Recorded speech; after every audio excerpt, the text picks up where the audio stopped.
Assalamualaikum warahmatullahi wabarakatuh. Bismillah, alhamdulillah, wassalatu wassalamu ala rasulillah wa ala alihi wa sahbihi wa man tabi'a sunnatahu wa jama'atah min yaumina hada ila yaumin nahdu, amma ba'd. Para pemirsa dimanapun Anda berada yang saya hormati,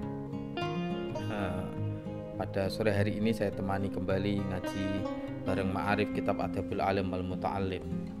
Mari kita mulai dengan bacaan suratul Fatihah. Semoga kita mendapatkan barokah dan manfaatnya. Ala hadin niyah wa ala kulli niyatin sholihah. Bismillahil Fatihah.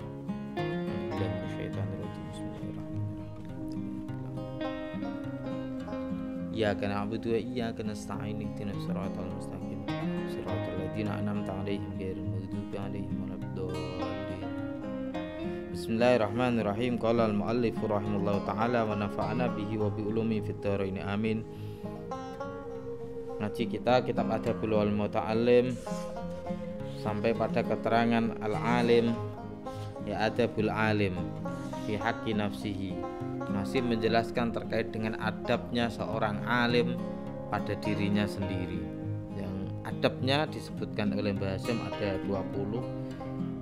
Pada hari ini kita sampai di penjelasan yang as-saminu asyara. Adabnya seorang alim yang ke-18 adalah ayyuti mal hirsa ala ziyadil ilmi wal amali bi mulazamatil jiddi wal ijtihadi. Seorang guru harus selalu bisa melanggengkan antusias dalam menambah ilmu dan dapat mengamalkannya. Jadi guru itu, orang alim, jangan merasa cukup dengan ilmu yang dimilikinya sekarang, itu jangan. Kita harus tetap antusias untuk belajar dan belajar dan belajar terus. Mazil tu taliban, semboyannya Said Muhammad bin Alawi bin Abbas al-Maliki itu kan, mazil tu taliban, saya akan selalu menjadi seorang pelajar, seorang santri.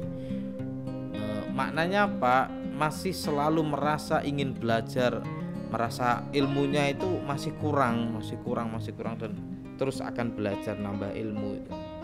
Dan tidak hanya belajar tapi dapat mengamalkannya. Ini yang selalu ditekankan oleh Mbah Yai Hasyim Asy'ari. Dapat ilmu terus diamalkan, bukan kok ya belajar tok terus diamalke ya nggak ada buahnya kan gitu. Terus selalu bersemangat dan bersungguh-sungguh. Wal muwadhabati ala wadhaifil awrati minal ibadati qiraatan wa iqra'an wa mutala'atan wa mudzakaratan wa ta'liqan wa hifdzan wa bahsan, serta selalu melanggengkan wirid-wirid, ada zikir-zikir, dan beribadah, langgeng dalam hal ibadahnya, rajin membaca, belajar, mengulang-ulang ilmu, mutalaah terus, murojaah, berdiskusi, memberi komentar atau tulisan atau makna pada kitab yang dibaca, menghafal, membahas dan mengajarkan ilmu. Banyak umurnya itu selalu diisi dengan hal-hal ilmiah. Jadi nambah ilmu. Wala yudayyi'u syai'an min awqati umrihi fi ghairi ma huwa bisadadihi minal ilmi wal amali illa ma la budda minhu biqadri darurati min aklin au syurbin au naumin au istirahatin limulalin. Istimewanya ini Mbah Hasyim Asy'ari dawuhke, seorang guru tidak boleh menyia-nyiakan waktu untuk selain ilmu dan mengamalkannya. Jadi waktunya harus makmurun bil ilmi, selalu diisi dengan ilmu, kecuali untuk keperluan yang sifatnya darurat, sifatnya primer, kebutuhan darurat seperti ya makan, minum. Jadi istirahatnya itu hanya makan, minum itu. Jadi untuk ilmu dan ilmu istirahatnya hanya makan, minum, tidur. Istirahat itu untuk istirahat. Jadi ketika posisi sudah capek istirahat. Terus dari biar nggak jenuh, kalau terus sifat manusiawi kan, ada kebosanan, untuk menghindari itu ya ada hiburan. Au adai haqqi zaujatin, atau menuaikan hak istri atau tamu, atau auzairin atau tamu, au taksiliku dan wagirihi. Jadi waktunya untuk ilmu terus, kecuali hal-hal yang bersifat tadi yang sangat darurat seperti makan, minum, istirahat, itu baru dia berhenti dari mencari ilmu, membaca dan belajar atau mengajar itu. Ya kalau lagi memang saatnya makan ya makan, tidur, istirahat, atau bertemu dengan istri dan anak-anaknya ya, atau ketika ada tamu, atau untuk mencari nafkah kalau dia ada pekerjaan lain gitu. Selain itu ya harus makmurun bil ilmi, selalu diramaikan umurnya, waktunya itu dengan ilmu dan ilmu itu. Itu pesannya Mbah Yai Hasyim Asy'ari. Wa kana ba'duhum la yatruku darsa li urudi maradin khafifin bal kana yastashfi bil ilmi. Masya Allah, ini sebagian ulama kita itu tidak meninggalkan aktivitas belajar ketika tertimpa sakit ringan. Mereka mencari obat penyembuh. Obat penyembuhnya itu, obat penyembuh itu dari dirinya sendiri dengan belajar dan menyibukkan diri dengan ilmu semampu mereka. Saya pernah punya guru, ini cerita sedikit. Saya pernah punya guru di Jakarta dulu, itu Romo Kiai Haji Syafi'i Hadami, yang dapat gelar sumur yang tak pernah kering. Ya, Muallim Syafi'i Hadami gelarnya, mungkin ada yang tahu. Beliau sudah sedo dan sewaktu masih hidup itu sudah dipakai jalan Kiai Haji Syafi'i Hadami. Saya pernah sowan ke dalam beliau dulu itu waktu masih mondok di Jakarta itu.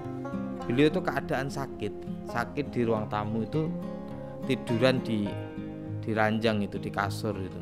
Itu ketika ada tamu-tamu beliau nggak bisa duduk, sudah tiduran itu, berbaring. Itu ketika ditanya, diajak ngobrol itu suaranya lirih, kayak nggak kuat itu. Lirih banget, pelan banget ketika ditanya sakitnya dan lain-lain. Tapi hebatnya beliau itu ketika ditanya terkait dengan ilmu, suaranya langsung lantang tinggi. Itu saya dengan beberapa teman dan guru saya itu sowan, terus ketika sama yaitu sowan Yai Syafi'i Hadami, kita ajak ngobrol gitu kan, ditanya-tanya itu jawabnya lirih bentar, dikit-dikit. Ketika guru saya itu nanya terkait dengan hukum haji, itu beliau langsung menerangkan seperti orang sehat. Suaranya keras sampai di luar rumah itu terdengar. Ya keras buantar, semangatnya menggebu-gebu kayak orang pidato ceramah itu. Saya itu kaget sampai ketika ditanya hal-hal yang bersifat dirinya sendiri, beliau pribadinya, keadaan sakitnya, itu pelan-pelan ketika ditanya terkait dengan kondisinya, terkait dengan keadaan rumahnya atau lain-lain itu, keluarganya, itu beliau lirih jauh. Tapi ketika sudah membahas ilmu itu seakan-akan nggak sakit. Hebatnya, sakitnya hilang, suaranya langsung kenceng tinggi, terus semangatnya menggebu-gebu seperti nggak orang sakit gitu. Nggak usah pakai mic, suaranya sampai di luar itu jelas sekali menerangkan tentang haji itu. Itu diantara contohnya benar yang disampaikan Mbah Hasyim ini. Ada contoh beberapa ulama. Itu bukan ulama lama, ulama klasik zaman salaf itu bukan, baru sekitar tahun 2002 2003 saya waktu mondok di Jakarta.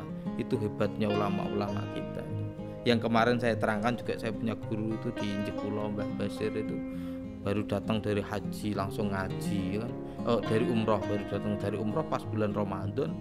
Dari umroh usia beliau sudah 80 lebih langsung ngaji. Semangatnya ulama-ulama kita. Ini yang kita anak-anak muda ini ya malu lah, patut malu pastinya. Wis cah enom awake sehat seger, ngaji aras-arasen kalah sama ulama-ulama sepuh gitu. Itu yang patut kita contoh lah. Ya sama-sama, saya juga belum bisa untuk seperti beliau, ulama-ulama hebat itu. Yang atasiu asyara, yang ke-19 pesan Mbah Hasyim Asy'ari, Allah yastangkifa anistifadati ma la ya'lamuhu mimman dunahu mansaban aw nasaban aw sinnan bal yakunu harisan 'alal fa'idati haitsu kanat fa innal hikmata dolatul mu'minin yaltaqituha haitsu wajadaha. Hendaknya guru itu tidak boleh segan-segan, gak oleh segan-segan bertanya sesuatu yang tidak ia ketahui kepada orang lain, bahkan kepada orang yang di bawahnya. Jadi kalau memang nggak tahu, ya nggak usah ragu-ragu, nggak usah malu untuk tanya, bahkan kepada orang yang di bawahnya dari sisi ilmunya, nasabnya, atau umur yang lebih muda darinya. Kalau memang orang itu siap, mungkin aja dia tahu gitu. Guru harus punya hasrat yang tinggi untuk mencari ilmu pengetahuan dimanapun tempatnya. Ya, jadi jangan merasa gengsi tadi itu jadi guru merasa cukup ilmunya, itu jangan. Jadi masih terus harus mencari faedah, mencari ilmu itu. Bahkan dikatakan fa innal hikmata dolatul mu'mini yaltaqituha haitsu wajadaha itu. Jadi sesungguhnya ilmu yang bermanfaat, hikmah atau ilmu yang bermanfaat itu merupakan harta hilang dari seorang yang beriman, dari orang mukmin itu. Sehingga bila dia menemukannya dimanapun dia harus mengambilnya. Koyo-koyoku ilmu itu ibaratnya adalah barang yang hilang, milik kita yang hilang.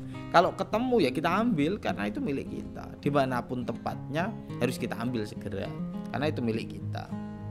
Nah, itu.